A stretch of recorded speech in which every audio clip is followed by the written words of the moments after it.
The division between Christians online is immense. In this series, we will press into tough conversations, disagree with love, and humanize the person behind the screen. Join us as we discover the real lives of some of the most influential Christian figures. Hey, we're Paul and Morgan, and we can't wait for you to watch episode 2 of 24 Hours With. We had the opportunity to spend the day with Bethany from GirlDefined. Bethany runs GirlDefined with her sister Kristen. Their goal is to help modern girls live out God's timeless truth for womanhood. They've received a lot of hate for their videos and strong stances. Is some of the criticism warranted? Are Kristen and Bethany legalistic Christians living in an echo chamber? What about the Christians they've started to upset? We'll get an honest look into Bethany and Dav's marriage and the challenges of living in the spotlight while seeing some things very differently. This video is loaded. Get ready. Modesty. Have your views changed? They do want to see our relationship fall apart. Sure. Even though they might be like, we hope you and Bethany stay together, they don't really hope that. I mean, the pushback for growing probably comes more from Christians. I saw a video, 33 million views, reacting to you guys. GirlDefined. GirlDefined. GirlDefined. The new GirlDefined video. It is conceivable that the haters are willing to tell you things about yourself that nobody else is willing to tell you. What is happening? What? Oh! We were painting very black lines. I wish that y'all would more befriend people rather than choosing to view them as other, the kind of the bad ones. I'll be honest, I'm not looking forward to this at all. A lot of these Christians act like I'm literally like writing an erotic novel. Did he really shock y'all? Yes, yeah. They've shocked us. I don't know. Neither of us just feel like we have to think the same to have like a really amazing marriage. Are you still processing what just happened?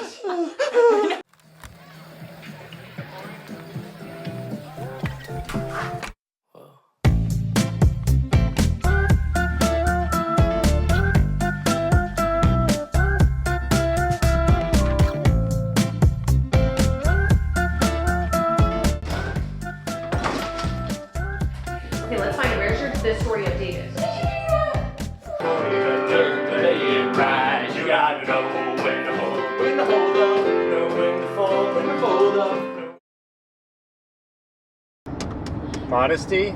Did you already talk about modesty? No? Okay. Men's modesty. I mean, men's modesty in our household has come a long way. There was like not that long ago, maybe like 2 years ago, I didn't want Dave to leave the house or like work out without a shirt on, swim without a shirt on. I just thought like, I don't want ladies seeing my man's big muscles. But it's like a change of perspective. It's more like he does it. It's okay to be an attractive person. You don't have to like hide your body completely, like to be modest. Not like necessarily where you're just like going around naked, but like just because you are attractive doesn't mean that's a problem. So now he runs and swims shirtless. Well, we'll get some tacos. It's like a random coffee shop, but it's like one of the best like actual coffee spots. And 2 more bacon, egg, and cheese on flour. I also get a bacon, egg, and cheese. Bacon and cheese on flour or center cheese? Flour. And what's your name? Victoria. Paul loves kombucha, and I want to please my husband. Good man. He does not want it. I'll go 7.25. Wow. Is that real? What? He's questioning my scoring? No. I'm serious. Like, do you do that as a joke, or do you really, in your brain, you're like, it's not a 7.5? Does this seem like a joke to you, Dave? Yeah. Okay, super hot for you. Super hot. This is so good. I got the carnitas and like an Angus one. If I'm rating these, even though Dave's making fun of me, both of these tacos. I am making fun of you. Both of these tacos are in the high 8s. High 8s, come on! That was a great score.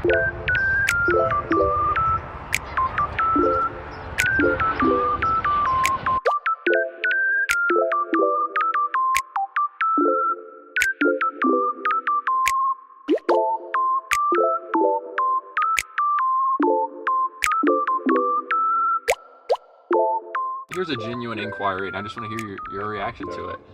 You, from talking to you briefly, would be the type of Christian that I would push back on. Like, all the time. Well, you're not the only one. say like, yeah, we started hanging out. I was like, hey, Dave, it's the cussing, man. Like, why are you cussing? And then I maybe would quote a Bible verse like, let no unwholesome talk come out of your mouth. Okay. What you know what I mean? Like, oh, I didn't hear what he said. Did he just cuss at me? Shut up, mother. Oh, wow. When someone says, well, what does the Bible say? I typically will hear a certain type of what I would call biblicism underlying that, a theory of the Bible that often we just take as self-evidently true. This is what the Bible is. A lot of this stuff is actually, it's more difficult when you actually get down to the conversations, I have found. It's easy for each side, oh, you're a fundamentalist, oh, you're a progressive. It's easy to kind of hurl like, oh, progressives are just relativists, or fundamentalists are just dogmatists. But the reality is, I think we all have beliefs that we think are true, and we all have relativisms operating as well. When your view is one that the Bible should just be this clear thing we all sort of have access to, and the Holy Spirit just teaches us what to believe. Well, you got tons of groups out there who all claim the Holy Spirit as their teacher, coming to different conclusions. A lot of groups, but you do see a lot of unity as well around the fundamental doctrines. And then to me at least, and then you see the splitting with the secondary issues, and that's one of the goals of this series. But yeah, man, you're a deep guy. Have you ever, you're familiar with the expression, don't be so open-minded that your brain falls out? I've heard a version of I feel like some deconstructionists would fit into that. Dave asked me to do the polar back challenge. Cold water, to go with the cold water. I'll be honest, I'm not looking forward to this at all. And I don't like to start the timer until we're ready. Okay.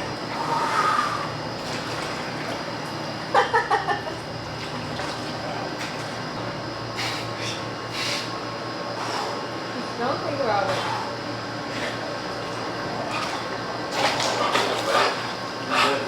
You got this, man. Stay ready, Preston.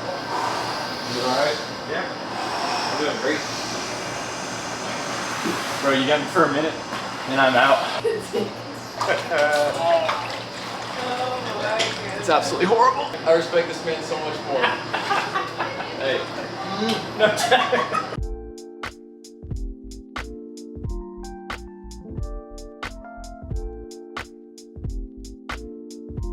Here are some waters for y'all if you need them. Okay. We are going to put them on the hot seat. So if you know Paul and Morgan, we are going to get behind the scenes and ask them about their marriage. We just wrapped up the podcast. How we feeling? So good. It's so interesting, like being together in person and like getting to talk about our similar experiences, especially when it comes to like negative online experiences. Like, we don't often have that camaraderie of like, wow, someone who understands and gets us. It's just so fun to get like the behind the scenes of y'all's whole inner workings of how, because we know how we do things at GirlDefined, and it's a lot of similar stuff, different, but like getting the behind the scenes and talking about, like the conflicts in marriage right before you record, how you are through those before you talk about the Lord. I don't think that I could do anything like this with my sister, so. Really? You and I, we've had some this is like the best, probably the last 2 years or so are the most peaceful and the best GirlDefined has ever been between us. Yeah. We went through a time where it was like a few years ago where we were like, we have to find a counselor. We have to find someone who specializes in like ministry counseling. Family. We just working together, relationships. We just could not like see eye to eye on like how to operate the ministry and like what to do, and we just both grew and matured somehow through that, and it just has. And we changed the way we operate. Yeah, we've like established some very good, healthy patterns of. So we didn't actually end up doing the counseling, but it's been like it's a great idea. Just sometimes the thought. Awesome. No, it's like really amazing. It's like that's so. I feel like that's why we can keep going, because we've gotten to a place where we are functioning super well. Here was one debrief. They are very high energy. Like as soon as that camera goes on and you heard Bethany's like intro. Today on the GirlDefined show, we are so excited to have Paul and Morgan. Immediately she like dove in, talking a mile a minute. And it took me a minute to like process. And then I was like, all right, I gotta like raise my energy a little bit. Are you still processing what just happened? Hey, you can play things back half speed. That's true. Maybe. I listen to everything on speed and a half, but we tell people for our channel that makes sense. Like back half speed. You do not want to listen to this on a speed and a half. Hey, I want to commend them though. On the record, they were here before we started. They were some of our inspirations and helped us get the ball rolling, and they are still going hard, and that is rare in this space. This is not an easy space to have longevity. In ministry alone, but then also YouTube. Like, I mean, I feel like for us it's been like having. He's still like knowing why we're here, because it's like now that we're both moms, like that's a priority and that's really important. And so we've had to really adjust. So we actually have 2 other people that work for us. Like even for us, something we've kind of struggled with at times is we've been on the platform for 7 years. We're not the same people. Yeah. And even like some of our views, like I would say hopefully, and in so many ways we've grown and we've matured as believers, but some of our views have shifted a little bit. For sure. Girl-defined now versus girl-defined 5 years ago. You guys have gotten some pretty heavy criticism, and you guys know, honestly, can we just talk about that? They have been through it. They have been through it. Like, man. Like the most hated Christian channel out there, I feel like. Really? That sounds, I mean, that's not to say like like you guys just get it, man. And well, so one thing I'm wondering, Modesty. You guys have some videos where you are now versus where you were, say, 5 years ago. And actually one of our patrons said to ask you guys that. Have your views changed on Modesty? We have a great podcast that we recorded on that. What was that one? Oh, it was called How Our Views on Modesty Have Changed. There we go. They have changed. But I think they've changed more so in the fact that we were painting very black lines in scripture of like modesty is this, it isn't this, and drawing these lines and these boundaries and saying this is what's biblical and this is what isn't.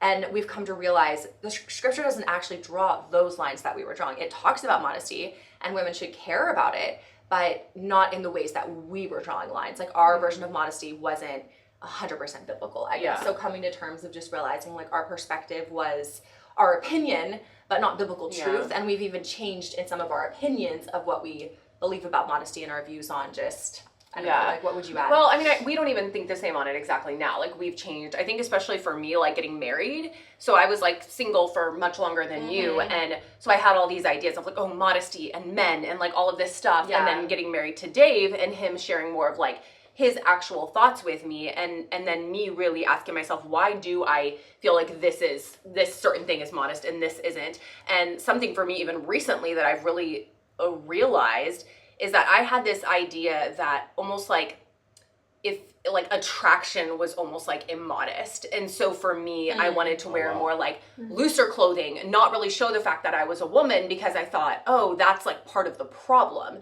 And almost like even as a married person, that you should never even think anyone else or any other human is like attractive. And so I've realized like it's okay. Like I can be out in the world and see a man who is attractive and just be like, oh, that's an attractive man, and move on with my day. I don't have to be like, oh my gosh, well, you know, or that Dave will see obviously there are other beautiful women in the world, you know. Obviously what he does with that is a different story, but like he can see other women in the world and be like, they're beautiful, and move on with his day. So that has been like part of the growth journey for me, and I think that's contributed toward some of the change in conversation as well for us.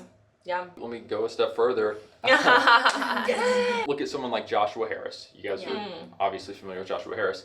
He looks back at his past, and he went so far as to make apologies for it, say this was harmful, because my views on purity culture, they caused harm to people, and now he's like one of the leaders in the deconstruction movement. When you look back, are you like inclined to say, man, we caused harm because we made it look too black and white, or are you more like, no, we still believe that, but we could have worded it a little better? We haven't issued an apology. No, we haven't. In our podcast episode, it was us just saying this is how we've grown. This is how God has changed us, and even our understanding of like interpreting scripture and being careful to not put our own interpretation on what scripture is saying and adding to it.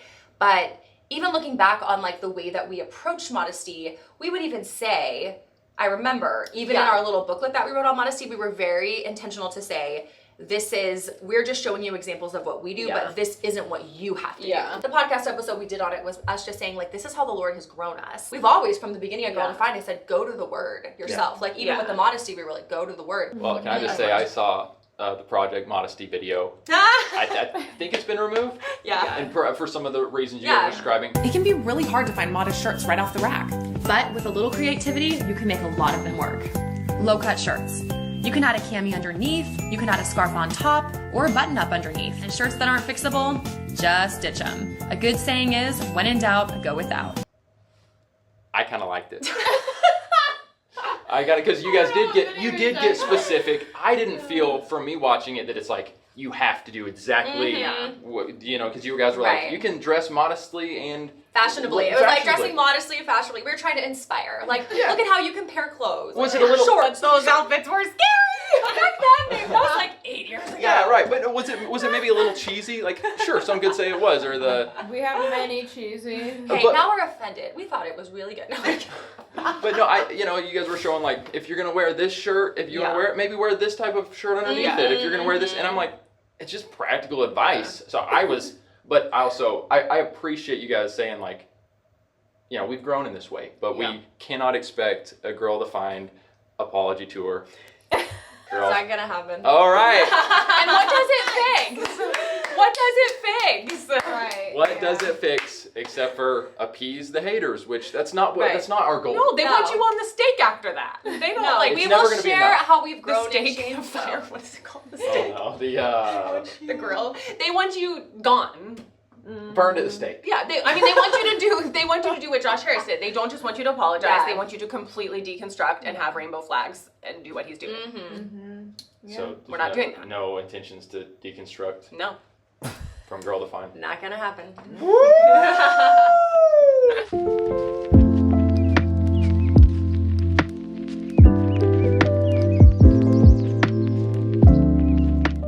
We're not done with you, Dave. He said he's not done with y'all either. So did he really shock y'all? What did he shock y'all with? Yes. Yeah. Dave shocked us. We were shocked. What was shocking? How different you guys are. Yeah. Because you seem very much at peace Mm-hmm. with him working through this stuff and figuring out like where Yeah. he stands on things. What do you think? Why do you think you're so at peace with that? I mean, from the beginning, honestly, like a huge goal of mine in marriage was to not try to control my husband, and I had seen that done like so much, and it seems like there's a happy marriage on the front, all of these conservative values and all of this, like going to the word and stuff, but then behind the scenes there was like a lot of anxiety or just like a lot of dysfunction. I didn't really care about Dave like putting like, I mean I did, but like I didn't want him to just appear a certain way for like my own ego or image or whatever. And he grew up in a family where he knows the Bible frontwards and backwards, He said he's read it multiple times. yeah. Too. Even just like in the years that we've been married, he's, if he commits to something, he does it. So he did like 2 years back to back where he did like Bible reading plan, and he like never, he absolutely finishes it. And like we'll do like Bible trivia games, and he like knows all of it. He's like extremely like highly churched, like highly in the word, and the like fruit of some of that, like just the anxiety and the struggle and the just like, I don't know, like it's just been difficult. Dave is someone who like is constantly seeking outside advice, and the mentors, our pastor, the men in his life, I highly respect and I think are really amazing. And so I like, to me, he's a man like that is like very full of integrity. And so instead of having an interest in reading certain books or learning from certain teachers and me just being like, I don't like that, don't show that to me, I want to be more like inviting of that and being like, hey, I want to know, share that with me. And to be honest, like who he is as a man now, and like his, like, I don't know, how he loves me, how he treats our family, his stability as a leader has only improved. And so like I feel like I have a better life. Yeah. So I guess it's something I'm not really afraid of, because I just, maybe some of this practical stuff that he's learning now was missed as he was growing up, and so it's almost like rewinding. And although not all of it's like from a Christian perspective, to me it seems like it's been really beneficial in his life. And now we don't listen to all the same things and read all the same things, and we don't approach how we if I want peace in my life, I am very much like go to the word, and like my relationship with Christ is where I find that. And that's not always the case for him, but like it doesn't bother me that much, which sounds crazy. Yeah.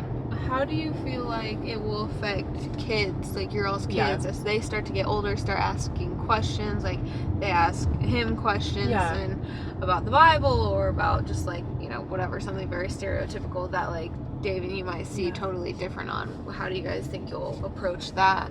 Yeah. Well, he actually initiated and led us switching churches. So we were going to kind of like a basic Bible believing, non-denominational type of church. And it's the church I grew up in. I was very comfortable there. And he wasn't super excited about it. And he really was the one who initiated us leaving. So now we go to a small Lutheran church, which was so different than anything I grew up with. But that's kind of like as much as he might read all these books about philosophy or whatever, I don't know, all this other stuff, he is like the one who led our family into this church that is amazing. And I have learned and grown like so much as a Christian, and it's a place where I'm so excited to raise my kids and to raise a family. And I think that if I had tried to control that, like, no, I want to stay at our previous church, like that's scary to move churches, and now we're in this Lutheran church with all of this liturgy and, you know, like infant baptism and all these crazy things, we wouldn't have made this transition if I had like dug my heels in. But I was excited about it, and it was, even though it was a little scary, and that's like all because of Dave's leadership, you know. And so I feel like our kids are in a wonderful place. Like, although we might not agree on everything theologically or how we go about practically getting help, like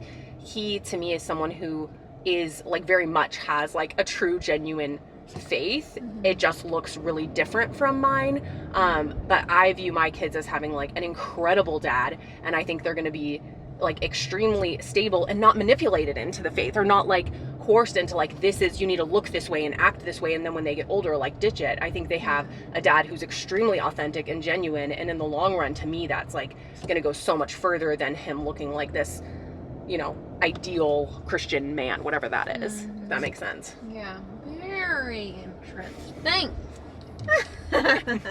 Morgan's like, no. No. Hey, it's your all's marriage. You gotta figure it out. How are you holding up, Bethany? Good. Can I get y'all a snack? Oh, look what I have. Look, does anyone need a bar? Oh, ho, ho! We got bars. I mean, between the two of us, for sure, like, who's influenced the other more, like, in our relationship, for sure, Dave's influenced me more. Okay. Like, I've for sure become more like him. Yeah. And so I guess less kind of like my family, less how I was raised. Yeah. Is that hard for your family to see? I think they're just like, oh, Dave and Bethany, they're random.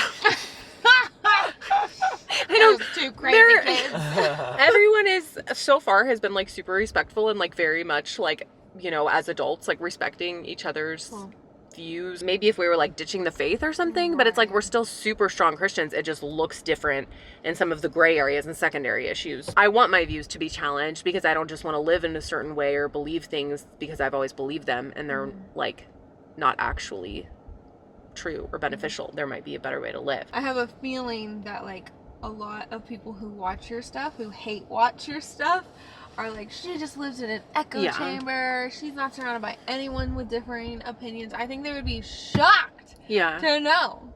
Like, your own husband has very drastically different opinions than you, and you're living under the same roof with him and being challenged, and you guys are pushing each other, and so I think that's very interesting to learn about you. I didn't know that.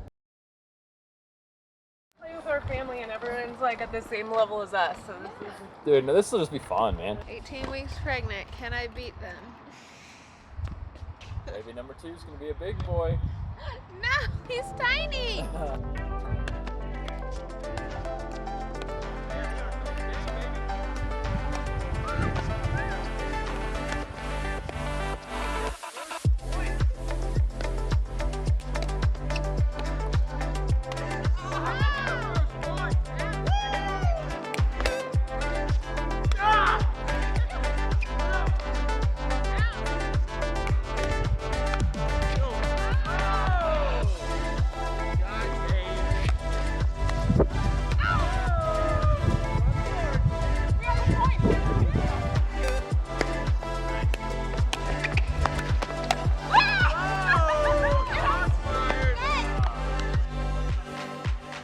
I thought they played well. They were putting up a fight, but I was ready to switch up teams. They won another round. That just shows they are competitive. Is that what that shows? Competitive.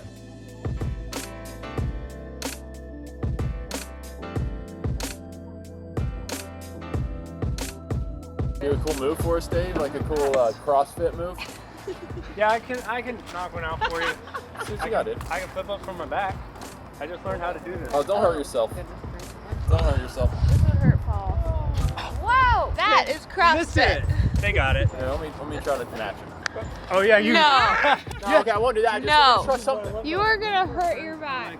Okay. Oh, I'm not. No, I'm not gonna do that. I just. He's gonna kill his back. What is happening? What? Oh, he's down. Dang. Whoa. Okay, that's pretty impressive. Back to business.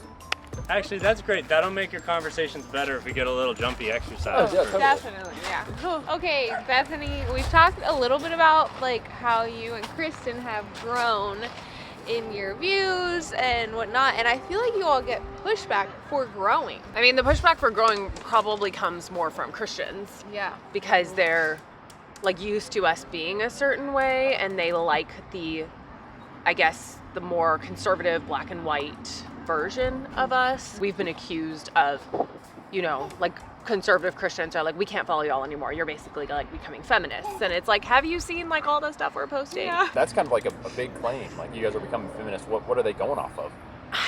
I don't know. Like, if we're not super hard on everything, like how a dating relationship be purity, just like anything, it's like it's not necessarily like feminist stuff, but they just view us, if we're not ultra conservative, then we have to be like feminist, you know, if we're not ultra conservative, Right. then we have to be deconstructing. Like, if we're not, There's no middle ground. yeah, in there's their no minds. middle ground. It's like very, very extreme. But at the end of the day, we're not trying to be like the Holy Spirit for people and tell people what they can and can't do. People have specifically accused me of being like, oh, you're really becoming, you know, more of a feminist and stuff. Like, oh, Bethany, she's taking steps, she's almost there. And I always crack up because I'm like, what? Like, I am still like an extremely passionate like Christian. Like, everything I do is like coming from an extremely passionate Christian view. Like, I don't know what it is that makes them like think that. Yeah, that's hilarious. It's That's so kind weird. of what that's what the haters are hoping for. They Yeah. want you to be there, so they're like, she's almost there, and then the Christians are like, she's there, she's too far gone. But like the haters, they would only be happy if it were like a full deconstruction, and then like Right.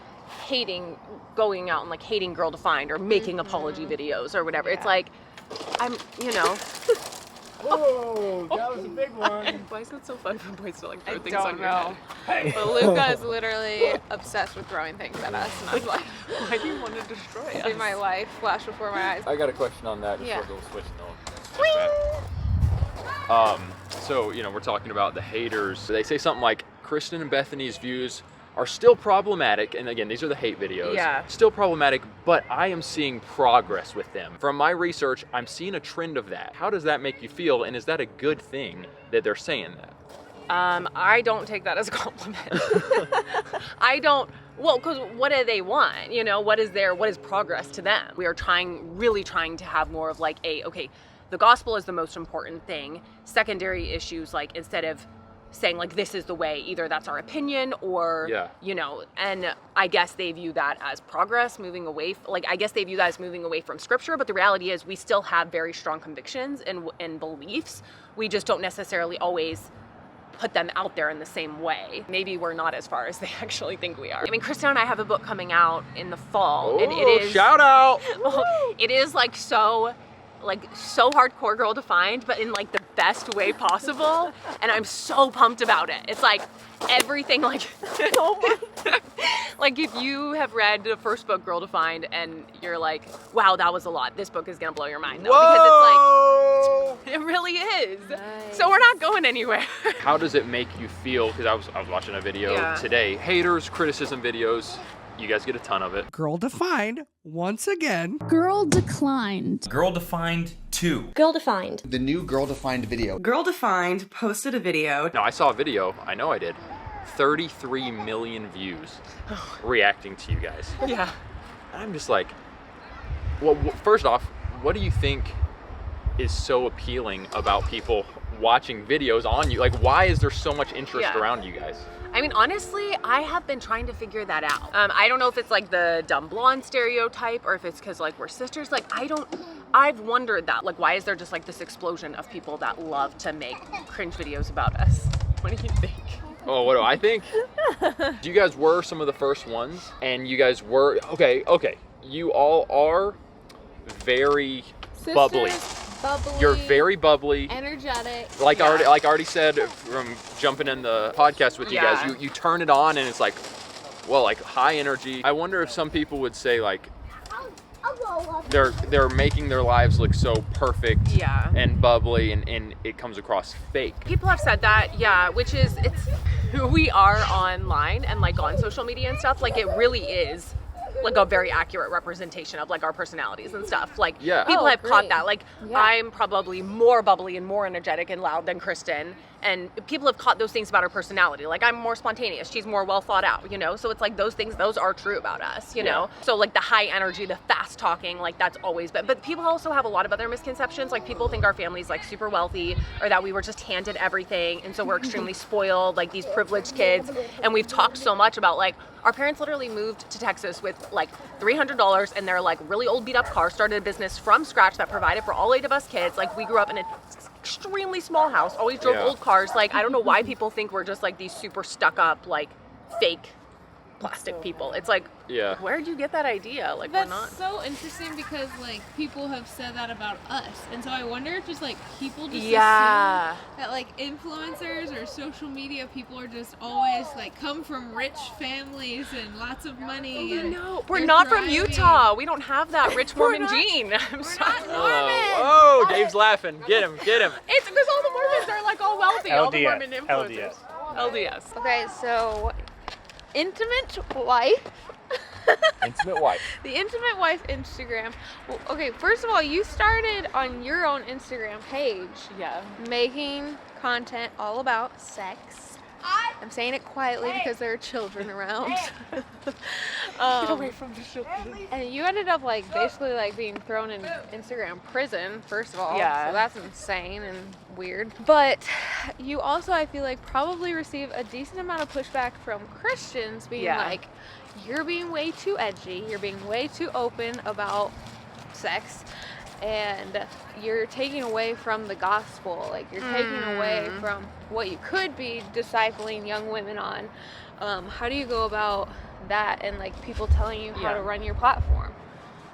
People have a lot of expectations for what like I should say, for what GirlDefined should say. I would say like the majority of the response has been largely positive, but there's probably like 20% of people who are Christians who are very passionate that I shouldn't be talking about sex, and that this should be something that's specifically just between like a husband and wife and the Bible, and that it's extremely inappropriate for me to be talking about it. And like I'm super careful not to share like intimate details, like and then this and this touch, but like a lot of these Christians act like I'm literally like writing an erotic novel. That's definitely not the heart or the goal, to be like super graphic, but I guess what I do post, a lot of people would consider to be extremely graphic and erotic. So we just have different definitions of what that would be. That's true. And I feel like a lot of Christians feel that way because they did not grow up talking about sex.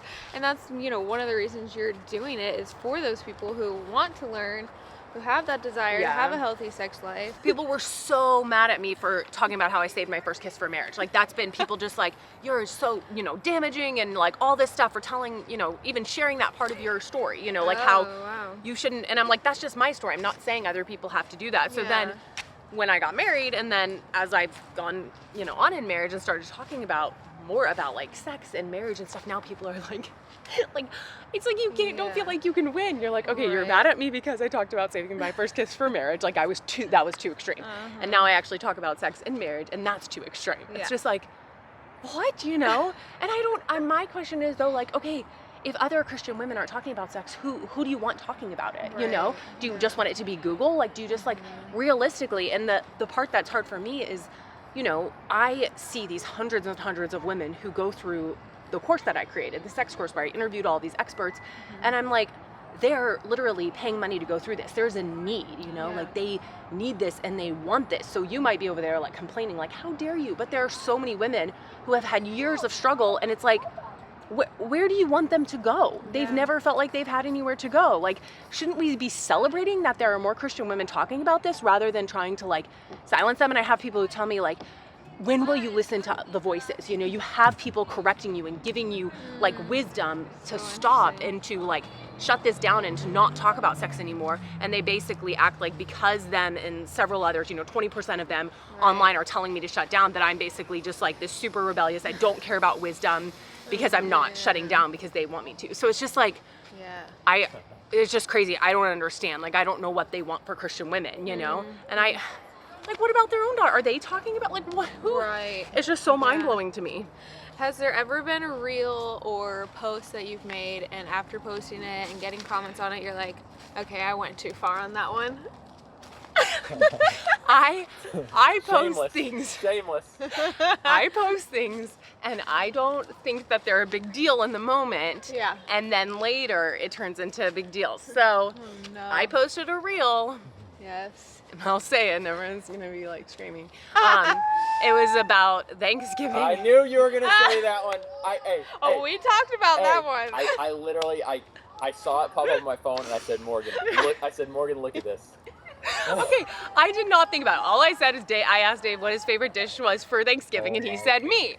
And I did not think it was the big deal. It was just like written on the text. I wasn't doing anything, so I'm like, I wasn't graphic. I just thought this was like a funny, kind of spicy married wife joke. You knew it. I am genuine. Like, I believe her that she didn't. I promise 100%.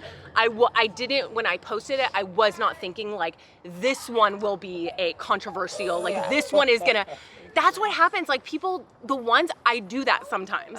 Yes, I do that. But like with that specific post, I was not doing that. Like I was not doing that. But there have been posts where I do know I'm being like, poking, spicy. Whatever. When I posted it, it wasn't a big deal. And then later I was like, wow. Okay, like, people really didn't like that. Still Is up? it still up? Yeah. Can we share it right then, just so people can?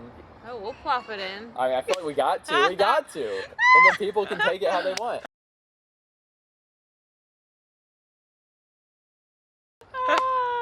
I really didn't though. That's a genuine. I get people's perspective on it, but like I still think that's okay. Yeah. Like I'm not ashamed of it, and I think that we need some humor and some fun in the conversation too, or else it's like, you know, have a passionate marriage, you know? It's like. So yeah, I mean, I remember when Paul showed me, and I was like, you were shocked? Well, my mind went, too much visual. Because stop the brain. Because you had made a post in the past, and I appreciate a lot of your posts because I'm like I appreciate that she's willing. He does. I do. I appreciate that she's willing to destigmatize something for the Christian community that some of them have a really hard time with. We're in full support. We have made plenty.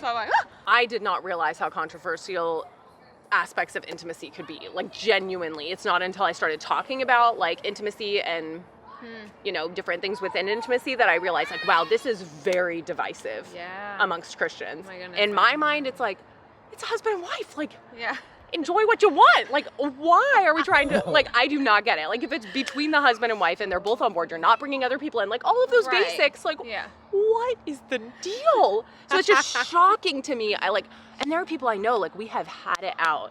Really? Like in the DMs, and they are just like, they like basically Christians? like people I know from my past who have basically like come to my DMs to tell me even things like using lube, like that's like you should not anything besides like the basic act is like wrong, you know? And it's just like, where are we getting these ideas from? It's true. It's really crazy. And then you just feel sad for them. But all of those people claim like, we've been married for this many years and from day one it's been the best, and you're just like, well, I don't believe it. Hey, Morgan, it's so funny. You look very short. Of course I do. No, can we get a back to back? Can we get a back to back? I meant to get a thing. We'll have to do this tomorrow night where I'm standing in between you and Kristen. Oh, yes. I'm 5'8", guys. You're pretty tall. Yeah. That's the fascinating thing about the sex advice content is we're all walking a line with it, and everyone thinks this is where the line should stop.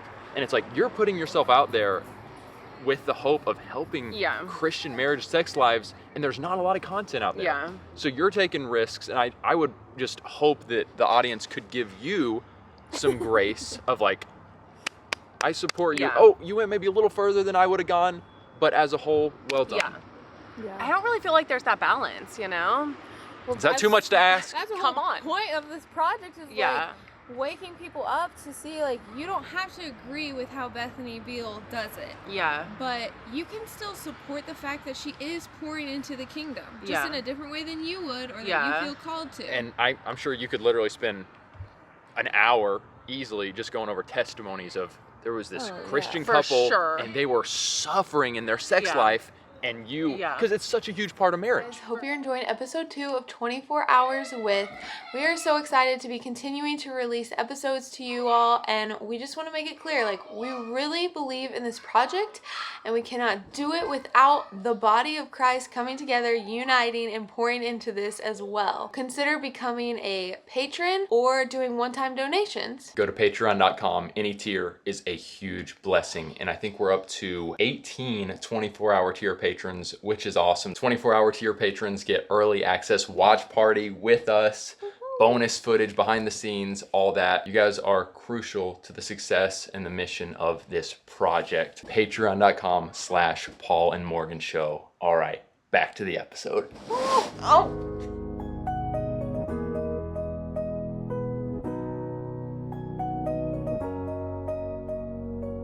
Can I pray for us? Oh, dude, love to.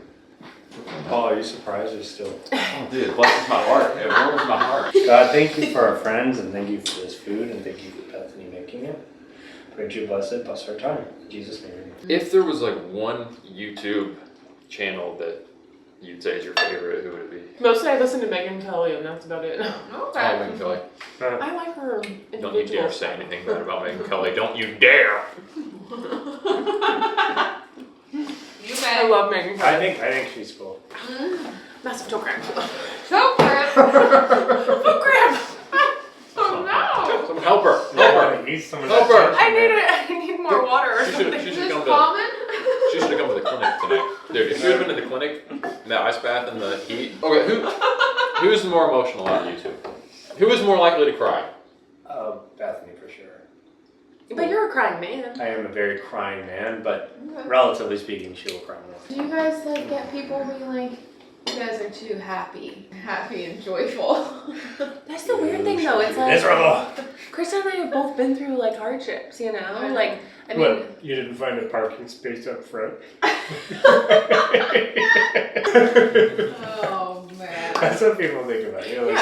No, but like people like just because we don't like we talk a lot about. Yeah, and like we've both really have, even though it's really hard, we both are like very passionate about like trusting in the Lord during hard times. And so like Kristen, like having to go through 12 years of infertility and miscarriages and all that, like that's really hard. Yeah. Like that like wrecks a lot of people, you know? Or like me in between Davey and Audrey, like 3 miscarriages, and the one that happened like where I was traveling to Ukraine was so traumatic and like so awful, like that sort of stuff. And I'm not complaining about getting married at 30, but like for a lot of single women, like they'll talk about those years before they got married, like how awful and horrible they are and stuff like that. And I think because even though those things were hard for us, we like really find peace and like rest and trust in the Lord. And so it's not like faith altering or like we just are going crazy. Like getting angry at God and stuff has just never made sense to me. Like it's, you know, going like the 3rd time I went through the miscarriage, it's not like, God, why are you doing this? Why are you even like playing this trick, you know? Or like, why would you let me get pregnant only to take it away? It's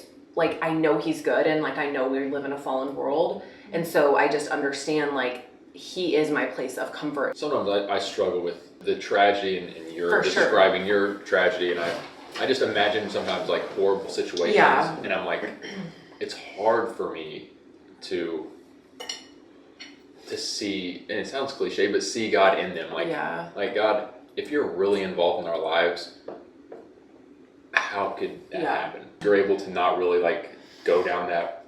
I don't know why. I mean, so when there's 8 kids in our family, technically 9. So the last one of the lineup, he was born with he had a chromosomal disease, and he only lived for 8 hours. And we were like, I was like 16 or whatever. So it's like, I clearly remember we were all in the hospital room there for, you know, his death, all of that.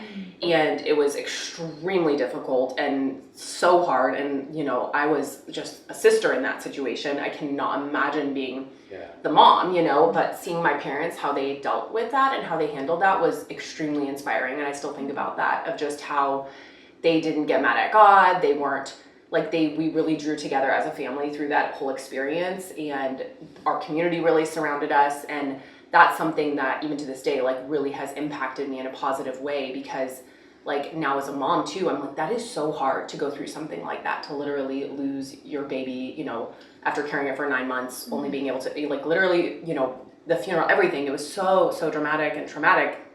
but they never like walked away from God. They never, like, they taught us through that experience how to lean into God and how to trust him. I kind of asked this because it's definitely happened with Morgan and I, and does happen with us. People online like to decide which one they're going to agree with more than villainize the other person. And I was kind of reading comments on a video, and I saw, I hope Bethany's husband finds happiness.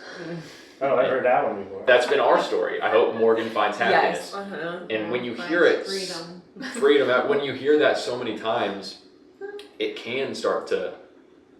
Oh yeah, sometimes I feel sometimes I feel a little sorry for myself. Yeah, 100%. It's not. Expound on that if you don't. It ain't king energy, but it's something. It's not what? It's not king energy. It's Okay. It's not. It's King energy. Already feeling sorry for myself, and then hearing one of those and be like, "You're damn right." Wow. I got a man. Well, but that's a scary thought for me if I were to think, like, Morgan's over there thinking... It's possible for someone to feel bad for them, feel sorry for themselves. Have you felt that way when you get all these messages of... No, let's be real, like, of messages of you. Morgan, what is it? I hope Morgan finds happiness. And that's said in so many different ways.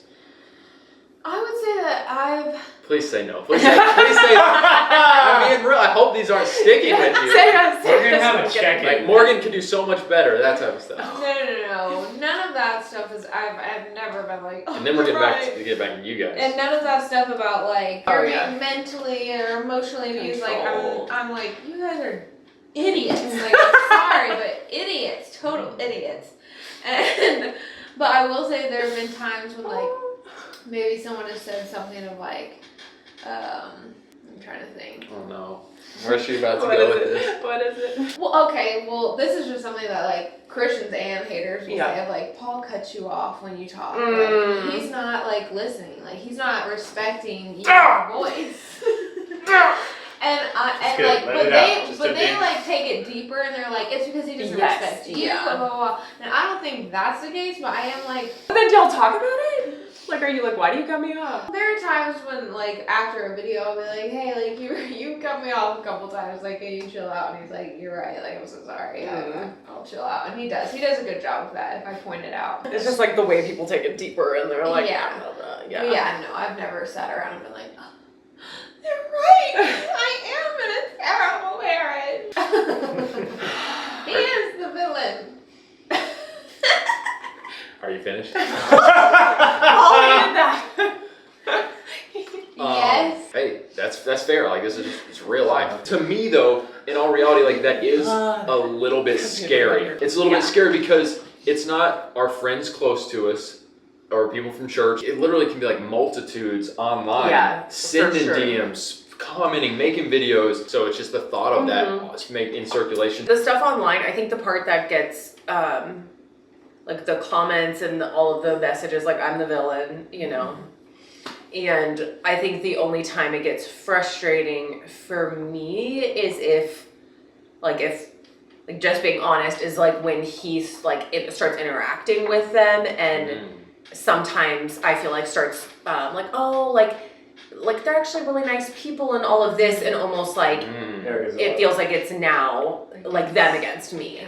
And it's less of like he's not upset or mad at me or anything. It's just more like, oh, we should be sympathetic. But at the end of the day, it's like, in some of these cases, I feel like these people really do want they do want to see our relationship fall apart. Even though they might be like, we hope you and Bethany stay together. They don't really hope that. Right. And that's kind of become apparent with a lot of these people that it's not. And so I think that's frustrating because I really don't believe they have pure motives or pure intentions or really care about either of us. Right. And so to me, that's frustrating if there is, and this just be like being real. I want to feel like my man is like standing up for me, and like he is like, you know, forget them.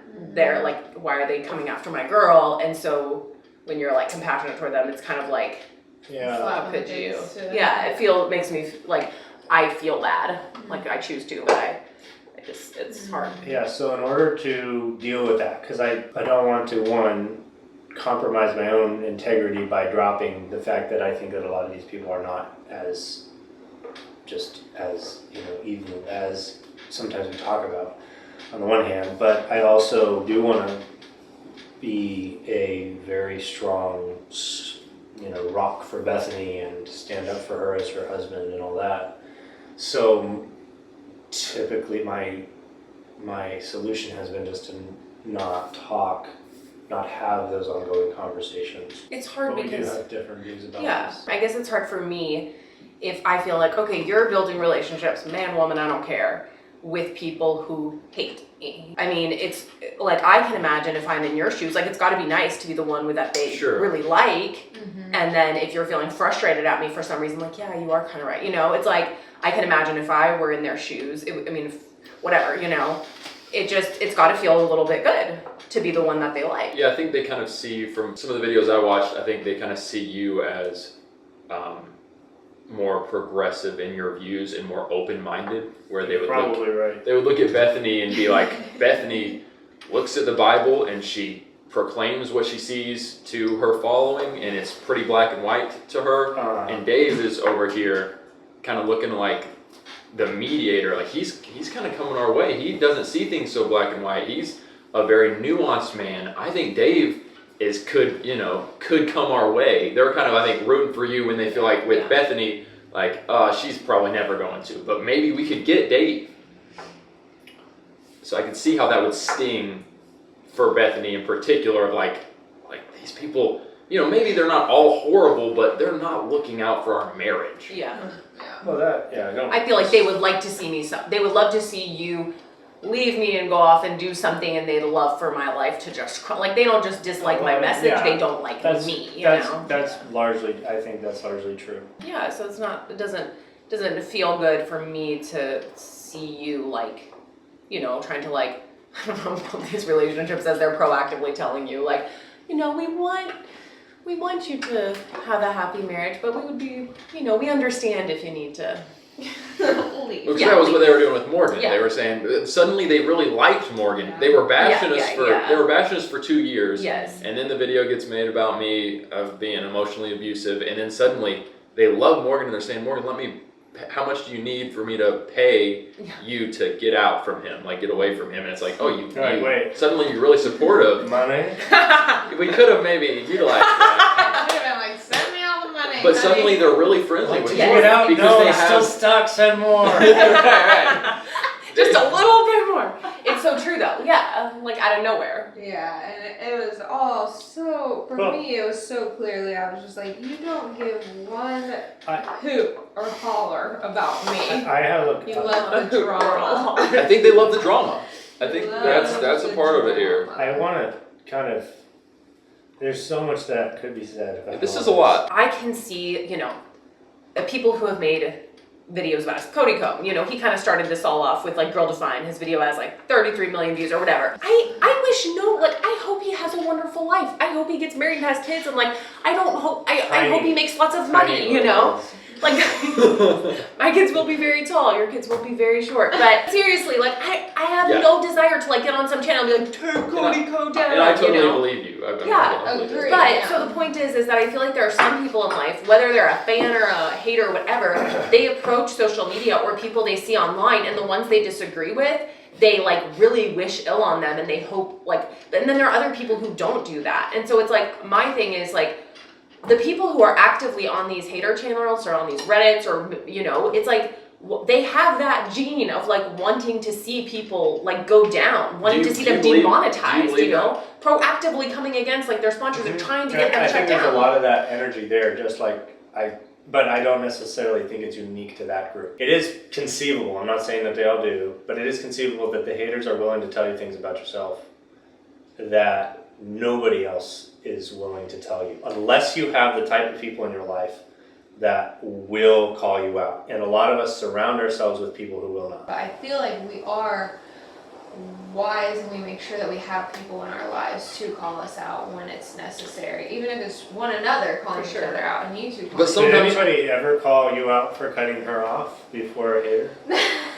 Christians. Followers. Yeah, Christians will call you out. Well, there you go. Several of our like solid followers will be like, "Oh, stop cutting Morgan off." Well, and those comments are helpful. Like we have people who follow us who share Yeah. And even like people who work for GirlDefined, like they will share, like our employees, like they'll share honest feedback or thoughts about how things come across. And that's super helpful. Like the people that you know want to see, like even if they disagree, they want to see you do well or to make it better or to make it wiser. Those, and you can tell in the way they're messaging you, you know? So like, in general, you shouldn't take advice from people who don't wish you well. Right. However, if you have integrity, you should be able to, you don't necessarily have to pay attention to haters, but you should be able to look past the fact that they're haters if they do happen to say something that is true. Of course, yes, I agree. If they say something that's true, Well, I would agree with you, Dave, that even though we have people that would speak into our lives, like we can have blind spots, and sometimes because of the communities that we're around and the people that support us, the blind spots can linger for a while, and sometimes it might take someone who's very far removed from that community to challenge us. Could that be someone off of Reddit or a criticism hate video? Potentially, but in the same vein, man, I really don't want to be spending much time paying attention to those. I don't think it's worth, I think that, I wish that y'all would more befriend people rather than choosing to view them as the kind of the bad ones or whatever. I do think that there is a road to that. But I think that you have decided to sort of play that us versus them game. I've started down the path of like befriending and like understand, and I'm like, okay, these people aren't just sitting there like with some sort of scary, they're just people, and are you directing this at their channel and our channel? I'm directing it at, which is fine. I'm directing it at all y'all to the degree that you want to just kind of write off whole groups of the internet. And I get that it's personal. I get that you've received more hate than I personally have. I think too for like literal mental health, like to try and bridge the gap between the Redditors who literally send me death threats and tell me they are praying that my baby dies in my womb. Like, I just don't have time to try and bridge that gap. But no, that's wicked. But that's not everything. It's not indicative. It's not indicative of every Redditor. So I think the Reddit subthreads are, from my limited interaction or understanding, is full of people who are reacting against all kinds of stuff that both has happened to them and that they have created in their own lives. And the reason why I'm like this is because I am like that in plenty of ways. I'm not willing to just write off whole groups of people because they say unkind things. So I agree. I'm not writing them off, but I don't think the like online space is the place to do that. When I meet people, which I've met plenty of them in real life, they'll come and say hi or whatever. I like in person, absolutely. I would love to talk to you. I would love to build a relationship with you, but it's just too hard. That's why I think you're right about like people, when you're online, people, the lovers and the haters, they don't really know you that well. And that's why I think the biggest impact often comes from our real life relationships. And that's why I'm constantly through GirlDefined encouraging people to have real life relationships, get involved in church, all of that. But if I were to meet any Redditors in real life and they wanted to actually have a genuine conversation, like I am absolutely there for that. Like I hope to be able to have conversations with people who've made videos about us. Like I hope to be able to sit down and do stuff like that. Somebody has to go first. Somebody has to be the first one to start a process like that. I agree with you, Bethany, in that in-person, face-to-face conversations with those people who actually want to try and understand where we're coming from. Like we've had conversations with haters who I've sat down with people face-to-face and they've like been genuine of, I do want to know where you're coming from. I don't agree with it, and I've maybe commented some nasty things or whatever. Just like really like pushing back or whatever, but like I do genuinely want to know where you stand, and those conversations I think are very good and healthy. And we walk away still completely disagreeing, but like being like, you're human, I'm human. Does your Right. Does your concept of them, you kind of just answered it, but your concept of them, it sounds like, changes. In other words, they're no longer just a, butthole 335. You say butthole? No. They're now something more than that. These people are not just, and again, I don't mean every single one, but a good chunk of them are not just, criticizers. They have inflicted very heavy, amounts of pain. I agree with on their, I just know for a fact, on them, on us. Like ruining opportunities, trying to actually, make it impossible for, me to even, be in that space or have any success in that space. All of that is absolutely ridiculous, and people that do that I think are idiots for doing that when they do that. See, it feels good to hear you say that. That feels nice. Do you like that? That does feel nice, seriously. Yes, I'm very sorry that you have gone through that you have faced that. That's really, really rough. They sent us a chocolate penis. What? Yes, one time in our P.O. box, someone sent us a giant chocolate penis. It could have been so much worse. That's actually not that bad. We did not eat it. We melted it down to chocolate fondue. I think this might have been the deepest conversation that we've had in a while. It does kind of take the life out of you. It's like, that's heavy. I feel pretty good. I think it felt therapeutic to me. Genuinely. I really love your energy. He jumped in the cold plunge. It's absolutely horrible. He's up for stuff. He did the little cartwheel thing. What is happening? Y'all hearing this? You've wanted more friends like this. Guys, Bethany, GirlDefined, part of GirlDefined, half of GirlDefined. It's been so much fun getting to hang out with you guys and just learn more about you all, humanize you. I feel like we definitely did that. How can the family support what you are doing with GirlDefined, with the intimate wife, and beyond? She works smart, all of it. Thanks, family. Y'all are so cool. If you want to join our sisterhood, we would love that. You can join our podcast, The GirlDefined Show. That's the main place that we are right now, which is awesome. And if you are into learning about sex and being really spicy as a Christian wife, then come on over to The Intimate Wife on Instagram. It's just so fun to actually make relationships and connect and get to know you. So if you're a new person, you're like, who is Bethany? Who is GirlDefined? Come hang out with us, because if you like Paul and Morgan, I really think you're gonna like us. Love it. Episode 2, ending by the fire, eating fondue. Can I see a hug between you two, please? Come here, girl. Bring it in, Tolly. Oh, the head tap. Episode 2 was one for the books. Walking into our time with Bethany, we weren't sure what to expect or how the conversations would go. We were not let down.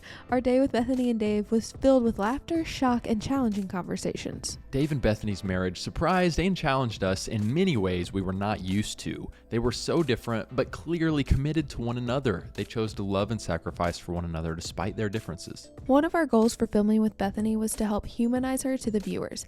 Like we mentioned earlier in this episode, her presence online receives a ton of pushback and hate. We wanted to show a side of her that you have never seen. We believe we accomplished that and more. We hope you feel more united with someone you may not see eye to eye with, but can recognize she is a sister in Christ with a heart to honor God. We can't do this without your support.